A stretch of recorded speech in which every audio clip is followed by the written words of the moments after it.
Welcome to The Founder. I'm your host Tasha Sejal, and today we got our startup talking to Vidusha and Asmath about Redeem. How are you guys doing today? Not bad, how are you? Awesome. So tell me about your company. So Redeem is a mobile app. It's a deals and discounts based mobile app in the restaurants, salons and spas, travel and hotel verticals, where anyone could download the app and then search for deals and discounts across all these verticals and just buy it through the app and go to the merchant and use it. It's that simple. Right. Instead of having like cash on hand, you can actually buy it beforehand, right? Buy it at a discount. Right, at a discount. That's pretty cool.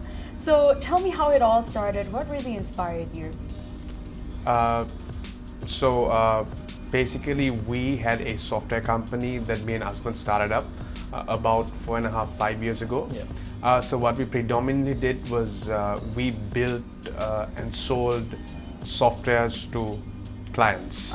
Basically, how we initially started was that I was the sales guy and he was the tech guy, and we would just walk into companies and then just tell that we could build a website, we could do this, we could build back-end systems and so on and so forth. I would go to the sale and Asmath would stay at home and build it. So that's how we started the business about 5 years ago. Okay. And then we slowly started, it was all bootstrapped. There was no investors initially. So we first hired our first member of staff about 5 years ago. And then we built it on from there. And then Redeem was a product that we were building through our software company. Okay. So when one day we thought that yes, this is, it's of something, we decided to go 100% into Redeem. So that's how Redeem started, basically. Okay. So now everybody has an idea. It all sparks with an idea, and you got to put it into practice. How did you guys come about that? When was the day when you actually started doing something that actually showed that you put something into practice and the product was available as well? So basically, in terms of software company, we started when we were unique at time itself. That's probably about 6-7 years ago. 7 years. So that's when, and then when we were running the software company, we were exploring a lot of ideas, on how we can actually build a product on our own, and how we can actually help customers. So then for us, it was a bit easier because we had the software background, and we started building the product. Whenever we don't have projects in between the client projects, we started building our own product, and slowly.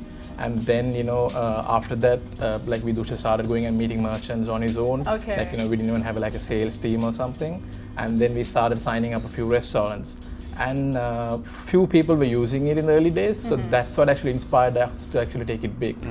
We felt like, it's actually helping someone to actually save something, or, at least it's helping them to decide where they can go and eat. That's true. That's true. That's a very big question these days. Correct. What do you want to eat? Yes. That people can't really answer. And when you have something that has discounts, just right in your face, that's pretty much making it easier, right?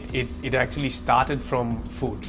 It started from restaurants. Food is really big here in Sri Lanka. Yes.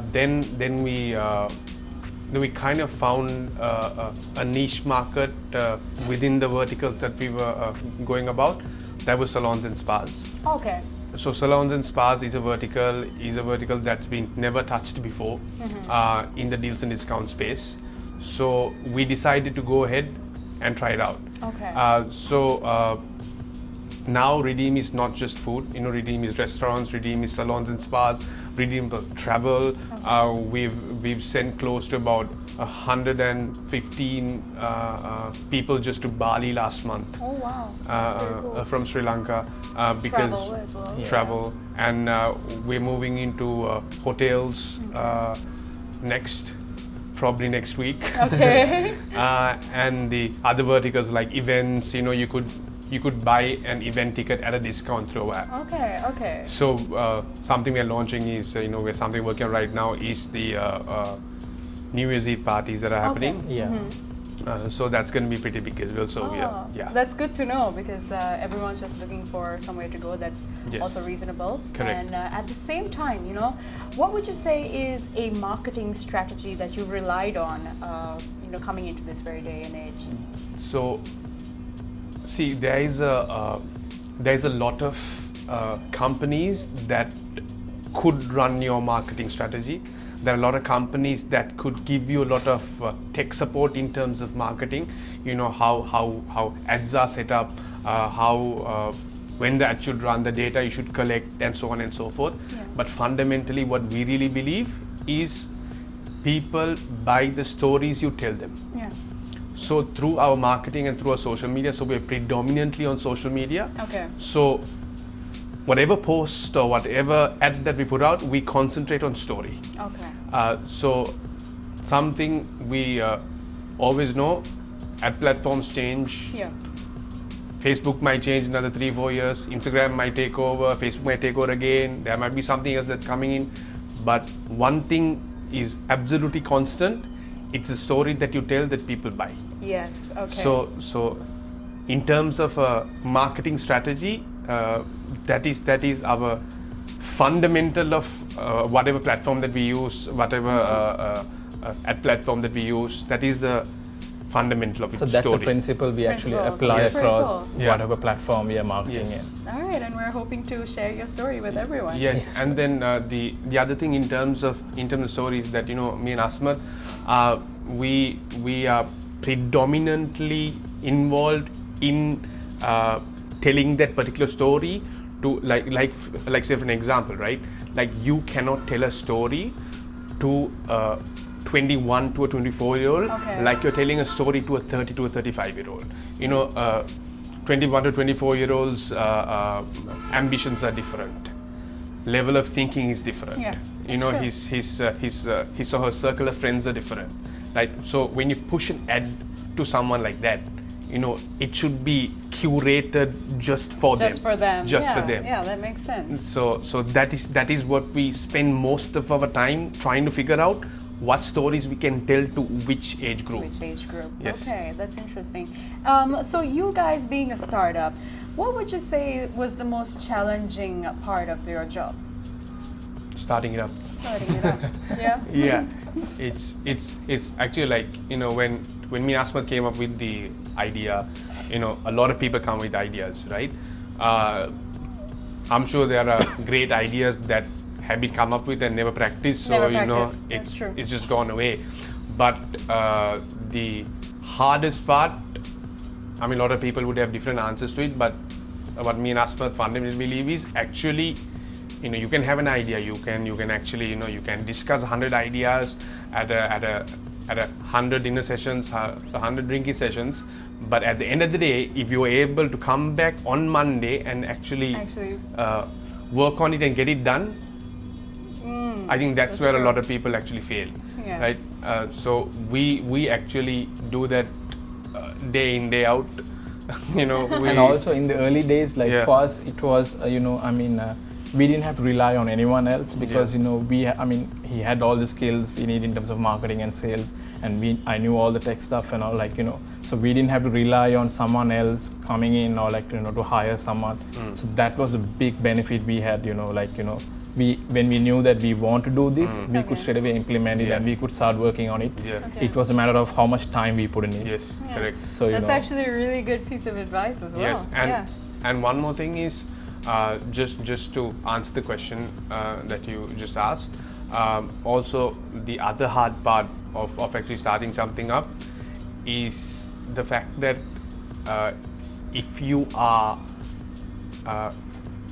going to sell something to someone, maybe if you want to train like a salesperson to actually, before we hire even a salesperson, if you want to train the salesperson to go sell this, you should have done it yourself. That's true. Right? So me and Asmath, he has the tech side, predominantly, but me, I have walked into literally hundreds of restaurants. Wow. Hundreds of restaurants myself, and with him as well. We've gone and pitched. So I know exactly when I train my sales team. Yeah. The the effort, issues, yes, the effort that was put into effort it. that was put in, the issues that the merchants might have, the questions they might ask, right? And same with Asmath. You know, Asmath didn't just hire 2 people and ask them to start building a product. He built it himself, right? He put in the hours day and night to do it. So he has a pretty decent tech team, you know, right now under us. So, you know, he knows exactly what the product is and what's to be done there. So I think that is also very, very important. And it's quite tough. It is. It's always tough being a startup.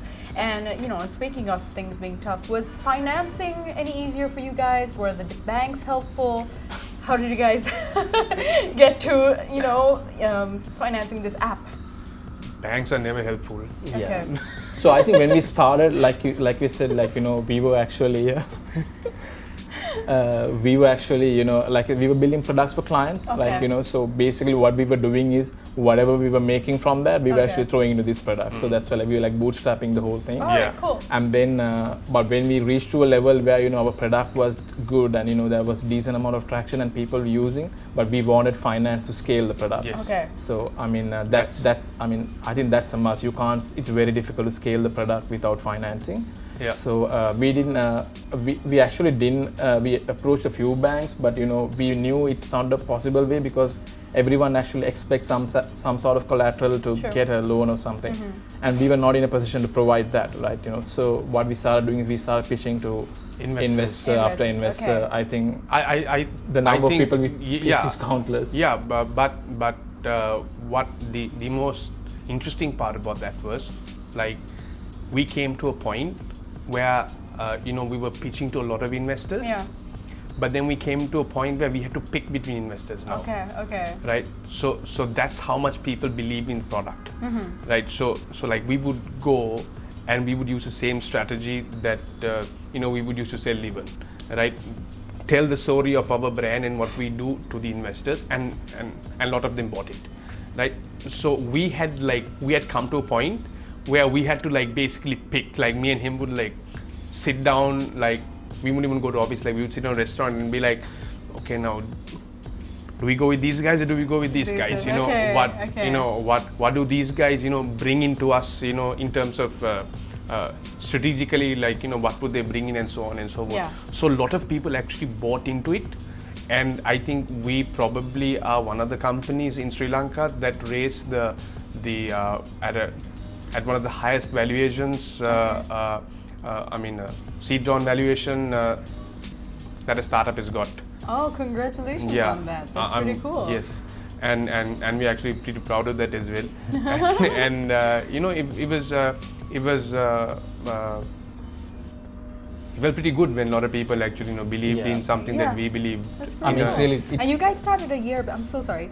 You guys started a year ago, is it? We started a software company 5 years ago. 5 years ago, like and you then said. Redeem itself was. So Redeem actually, I mean, if you take in terms of, you know, when the idea was born, probably about 1.5 to 2 years. 2 years ago. But like it's about a year.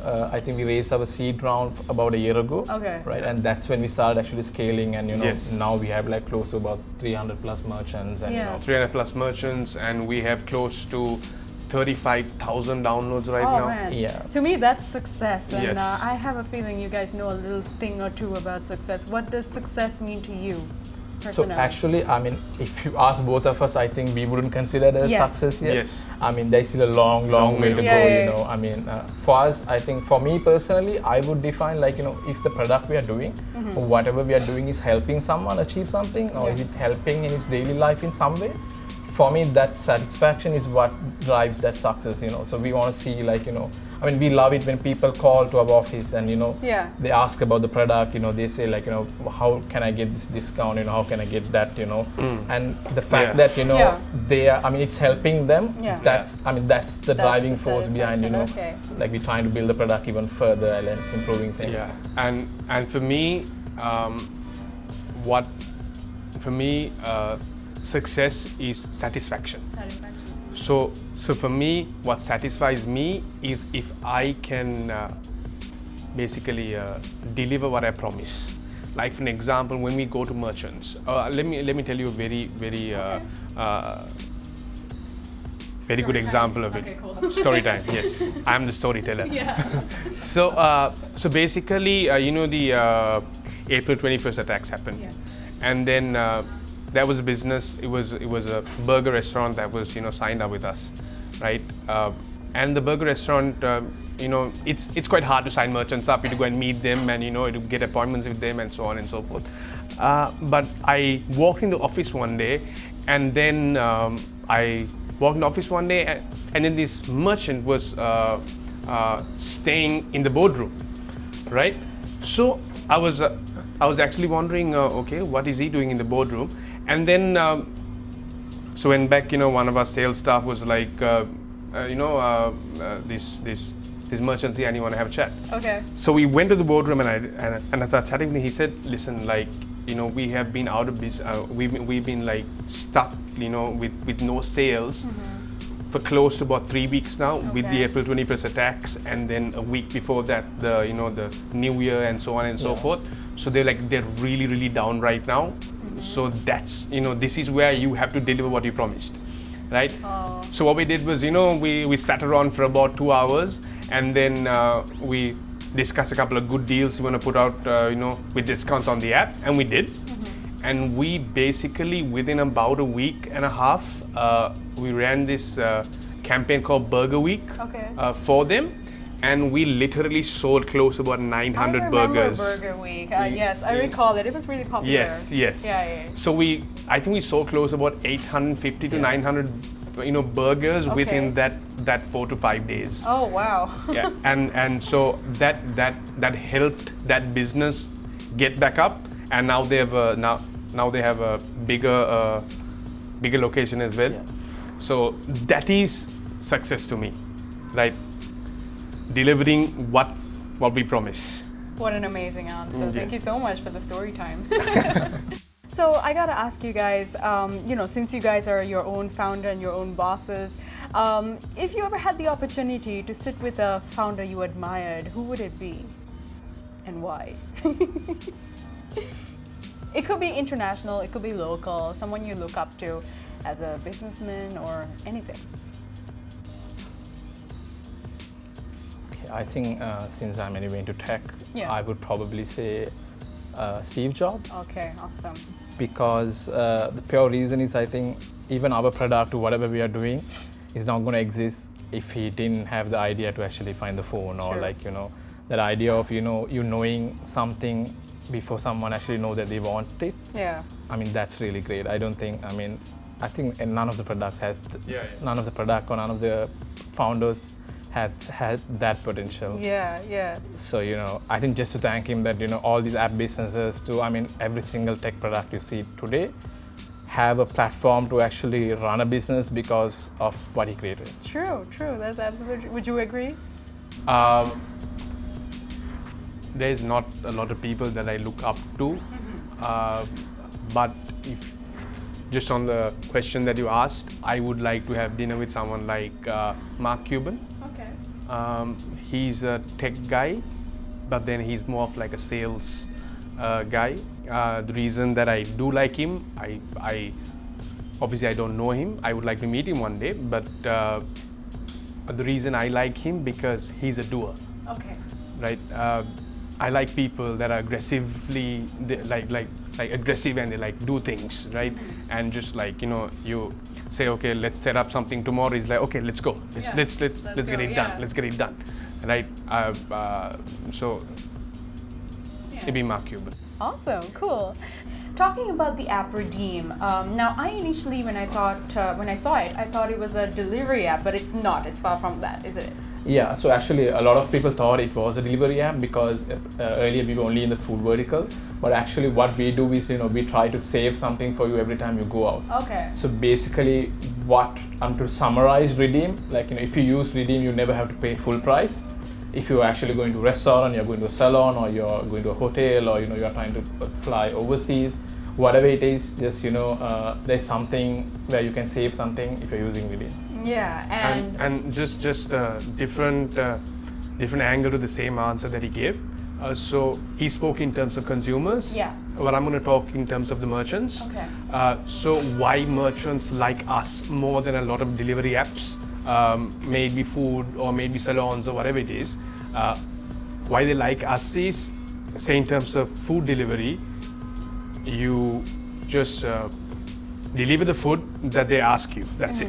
But we bring the customer into the restaurant. Okay. So that means it allows the restaurant to upsell to the customer that's already in the restaurant, right? So that is how we are different in terms of the food vertical. So in terms of the salons and spas, basically we encourage people to come to salons and spas who where they haven't been to before, so that they can experience maybe a massage or a foot massage or a haircut or a pedicure or manicure, whatever it is, at a discounted price. And also it provides a merchant an opportunity, because that person is already in the salon, to upsell to the person and be like, okay, so why don't you get, you know, your nails done with your haircut, you know, that's this what we do. So that's the reason why a lot of merchants are signing up with us. And to encourage more walk-ins, basically. Correct. That's probably why a lot of merchants are signing up with us. We've been able to sign up over 300 plus merchants right now, and we've been encouraged by the number of customers who have also downloaded our app, and our user base and so on. We have right now, like I mentioned earlier, 30,000 plus downloads and users. That's amazing, and you guys have come a long way. And of course, this question is for our venue sponsor, the Colombo Cooperative, creating workspaces and spaces like this for companies of all sizes. And basically, they want to know what your first workspace was like. So we actually started off on a restaurant table. Okay. Right, I think, and then probably our first office was in Vattala. It was like probably about 100 square feet. 120 square feet, to be very exact. Yeah, so just a place, it couldn't even fit our tables. Yeah, exactly. But then again, since we're doing software products, like we can't go and tell the clients, that we don't even have an office. Yeah, that's true. So predominantly, we just wanted an address and a place someone can actually come if they really wanted to. Yeah. But luckily, I think none of our clients visited our office space. First office space. It was actually pretty small. It was just like it could fit probably about 3 people, and it was, to be exact, it was in Vattala. Okay. But what we realized was that although Vattala is close to Colombo, we had a problem when we basically grew slowly. We had a problem of actually hiring good talent. Okay. Because not to say that the talent is just in Colombo. That's not what I'm saying. What I'm saying is predominantly a lot of people are more comfortable in working in and around Colombo. So we had a hard time of hiring good talent. Okay. So we made a call then to actually move our office to Havelock Road. Okay. Which again we bootstrapped and so on, and then we moved an office to Bambalapitiya, and then and now we have quite a decent office space. You guys should come and see for sure. I will come visit. And we have a very nice office space. We hold about, we started with like 1 employee. After about 6 months, now we have about 18. Okay. The company's grown, and it's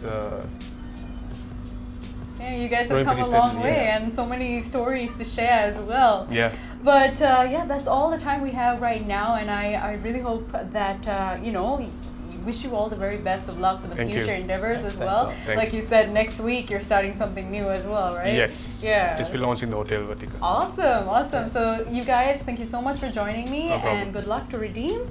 And that's a wrap for yet another episode of The Founder with me, Tasha Sejal. See you next time.